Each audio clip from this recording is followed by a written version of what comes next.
नमस्कार मित्रों, आज मैं फिर उपस्थित हुआ हूँ एक अपनी जो एमए सेकंड सेमेस्टर के जो स्टूडेंट हैं, जिस पेपर को मैं पढ़ाता हूँ, social change concept and theories करके पेपर है आप लोगों का। और इसकी जो फर्स्ट यूट्यूब वीडियो है एमए सेकंड सेमेस्टर की, उसके बारे में मैं आप लोगों को बताना चाहूँगा कि जो इस यूट्यूब चैनल के अंदर या यूट्यूब जो हमारी ये वीडियो डलेगी, इसमें हम लोग आप लोगों को जो आपकी what is social change, meaning, definitions और characteristic of the social change और उसकी प्रक्रिया किस तरीके से होती है, उसके बारे में मैं आप लोगों को यहाँ पर अच्छी तरीके से डिफ़ाइन करूँगा। और वैसे तो हम लोग जितना भी जो चीज़ें ऑनलाइन क्लासेस में कोई दिक्कत जब आई थी कि वॉइस की दिक्कत आई थी कि आवाज़ सब लोग को क्लियर नहीं हो रही थी, दूसरा सब लोग जुड़ नहीं पा रहे थे,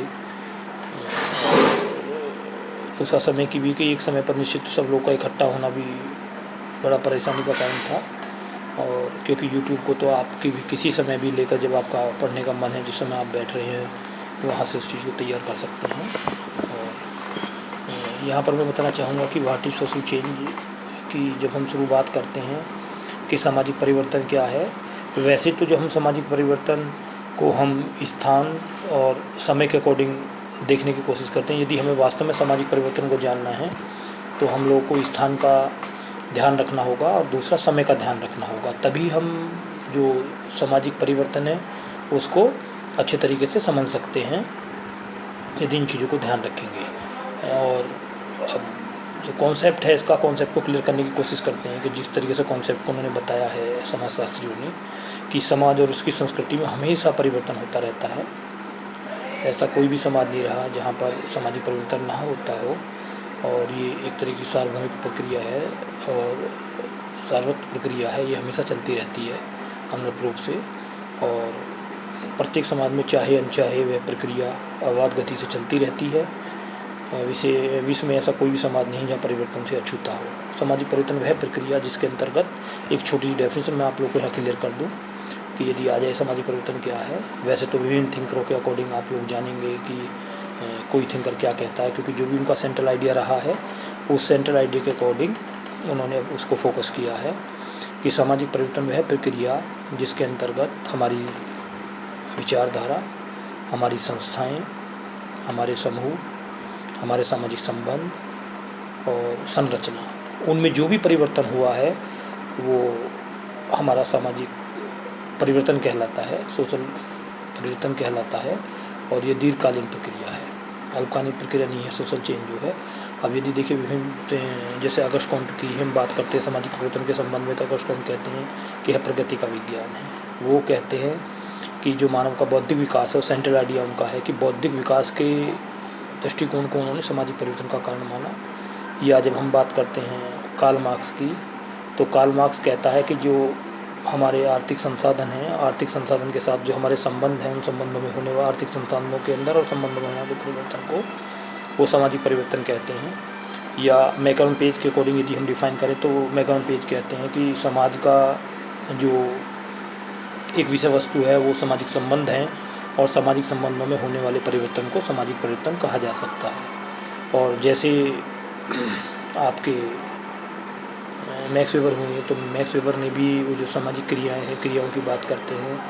या दुर्खाइम है, दुर्खाइम ने भी उसको ऑर्गेनिक और मैकेनिकल सोसाइटी के अंदर किस तरीके से जनसंख्या की वृद्धि होती है और डिविजन लेवल बढ़ता है। और जनसंख्या में जैसे ही जनसंख्या घनत्व बढ़ेगा, डिविजन लेवल बढ़ेगा और एक सोसाइटी ऑर्गेनिक सोसाइटी थे मैकेनिकल सोसाइटी थे ऑर्गेनिक सोसाइटी में परिवर्तित हो जाती है। और जहाँ मैंने अभी जैसे आप लोग को बताया कि विश्व का ऐसा कोई भी समाज नहीं है जहाँ पर सामाजिक परिवर्तन ना पाया जाता हो। और यही कारण है कि प्राचीन काल से लेकर जो चिंतकों ने अपनी कृतियों में सामाजिक परिवर्तन को एक महत्वपूर्ण एक विषय के रूप में रखा है। वैसे जब हम इसकी समाज वैज्ञानिकों में सबसे पहले इस विषय पर यदि ध्यान संभवतः यदि किसी ने दिलाया है सामाजिक परिवर्तन पर, तो एक हमारे इतिहासकार हेनरी समरमैन हुए हैं, ब्रिटिश इतिहासकार। उन्होंने अपनी जो बुक थी, पुस्तक थी एंशिएंट लॉ 1861 में बुक लिखी और उन्होंने बताया कि एक समाज सरल व्यवस्था से जटिल व्यवस्था में कैसे परिवर्तित होता है, कैसे उसमें बदलाव आता है एक सरल समाज से। और उन्होंने कहा उनके समाजशालीन वैसे मॉर्गन वगैरह भी हुए, मॉर्गन ने भी ओरिजिन ऑफ फैमिली के ऊपर उन्होंने कॉन्सेप्ट दिया कि कैसे एकल समाज, कैसे कहाँ से ऐसा नहीं था कि वो एकल परिवार ही था, एकल विवाह ही था, उससे पहले विवाह के विभिन्न स्वरूप उन्होंने बताए हैं ओरिजिन ऑफ स्पीशीज़ के अंदर। और उनके विचार एक वैसे परिवर्तनशील व्यवस्था है सामाजिक परिवर्तन के रूप में, जो जिस तरीके से वो उस चीज़ को देखने की कोशिश करते हैं। और वैसे सामाजिक परिवर्तन जो है समाज के आंतरिक और बाह्य संरचना, देखिए सामाजिक परिवर्तन को यदि हमें देखना है तो सामाजिक परिवर्तन आंतरिक और बाह्य दोनों पक्षों में होता है। किसी युग के आदर्श मूल्यों के अगले पिछले युग के मुकाबले कुछ नयापन या परिवर्तन दिखाई पड़े तो उसको आंतरिक परिवर्तन कहते हैं। जो युग है, मैंने कहा कि वो स्थान और समय की जो बात कर रहा है, युग की यहाँ समय जो इतिहास की वो बात कर रहा है, यहाँ युग से है। और अगर किसी सामाजिक जैसे अंग परिवार, वर्ग, जाति, हैसियत, समूह के स्वरूप और आधारों में परिवर्तन यदि परिलक्षित होता है तो उसे सामाजिक संरचना में परिवर्तन कहेंगे। और समाज की और लेकिन जहाँ यह ध्यान देने की बात है, समाज के जो बुनियादी सामाजिक एवं सांस्कृतिक तत्व हैं जैसे परिवार, वर्ग, राजनीति, आर्थिक, सांस्कृतिक संस्थाएं मौजूद रही हैं, वे समाज के स्थायी तत्व हैं। जो परिवर्तन होता है उसको बाह्य तथा आंतरिक सार वस्तु कंटेंट के रूप में देखा गया है। और समाज की जो प्रत्येक संरचना है, संगठन है, सामाजिक संबंध में निरंतर परिवर्तन होता रहता है, कोई भी वो परिवर्तन होता रहेगा, क्योंकि सामाजिक परिवर्तन एक सार्वभौमिक अनिवार्य प्रक्रिया है। मध्यकालीन समाज से लेकर आधुनिक समाज कर हम कंपैरेटिव रूप से उन चीज़ों को देख सकते हैं कि सामाजिक परिवर्तन किस तरीके से, या एक एग्जांपल छोटा सा अपने ऊपर लेकर दे सकते हैं कि आपकी दादी का किस तरीके का उनको स्वतंत्रता प्राप्त थी, फिर माताजी को क्या थी, आपको क्या है, वो तीनों का परिवर्तन आप लोगों को देखने के लिए नज़र आ जाएगा किस तरह की व्यवस्था थी। और सामाजिक परिवर्तन हर काल में चलती रहती है और ये 18वीं शताब्दी के अंदर बहुत तीव्र गति से चली और 20वीं सदी के उदाहरण परिवर्तन गति कुछ और ज़्यादा तेज हुई। और विज्ञान और प्रौद्योगिकी तरक्की के कारण सामाजिक परिवर्तन गति और तेज में सबसे अधिक महत्वपूर्ण योगदान जो है वो हमारी प्रौद्योगिकी का है। और लैंडिस के साथ साथ अन्य विद्वानों ने भी ये कहा था कि वैज्ञानिक जो प्रौद्योगिकी है उसके विकास के कारण हमारा सामाजिक परिवर्तन हुआ है। और वैसे हमारे अन्य सीमाएँ जैसे हिस्टोरिकल मॉडलिंग की जो बात करता है उद्विकास सिद्धांत के अंदर, कार्ल मार्क्स, वहाँ हम सिद्धांतों के अंदर आगे पढ़ेंगे सामाजिक परिवर्तन के। और सामाजिक परिवर्तन के अंतर्गत 3 तत्वों का अध्ययन किया जाता है कि सामाजिक परिवर्तन के अंतर्गत हम लोग 3 तत्वों को करेंगे, सामाजिक संरचना में परिवर्तन, संस्कृति में परिवर्तन और परिवर्तन के कारक फैक्टर, इन चीज़ों को हम देखेंगे। मैकर्न पेज ने सोसाइटी के अंदर अपनी जो सामाजिक संबंधों में होने वाले परिवर्तन को सामाजिक परिवर्तन कहा है। डेविस ने जो कहा था सामाजिक संगठन और उसकी संरचना में होने वाले परिवर्तन को कहा है सामाजिक परिवर्तन। और सामाजिक परिवर्तन एक व्यापक प्रक्रिया है, समाज के किसी भी क्षेत्र में विचलन को सामाजिक परिवर्तन कहा जा सकता है। और विचलन का जो अर्थ है खराब या असामाजिक नहीं है। सामाजिक, आर्थिक, राजनीतिक, धार्मिक, नैतिक, भौतिक आदि सभी क्षेत्रों में होने वाले परिवर्तन को सामाजिक परिवर्तन कहा जा सकता है। यह विचलन स्वयं प्रकृति के द्वारा या मानव समाज के द्वारा योजनाबद्ध रूप से हो सकता है। परिवर्तन या तो समाज के समझ ढांचे में आ सकता है या समाज के किसी एक कोई भी कंपोनेंट है उस कंपोनेंट के अंदर भी एक किसी न किसी रूप में सामाजिक परिवर्तन को देख सकते हैं। वैसे सामाजिक परिवर्तन की जब कैरेक्टरिस्टिक की बात करते हैं, विशेषताओं की बात करते हैं, तो पहली विशेषता होती है कि सामाजिक परिवर्तन एक विश्वव्यापी प्रक्रिया है।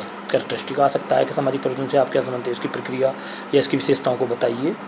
तो दुनिया में ऐसा कोई भी समाज नज़र नहीं आता जो स्थिर रहा हो, वो हर समाज के अंदर कहीं ना कुछ परिवर्तन आया है और विभिन्न समाजशास्त्रियों ने अपने अपने सिद्धांतों के अंतर इस चीज़ को बताया है। दूसरा कहता है कि सामुदायिक परिवर्तन ही सामाजिक परिवर्तन है।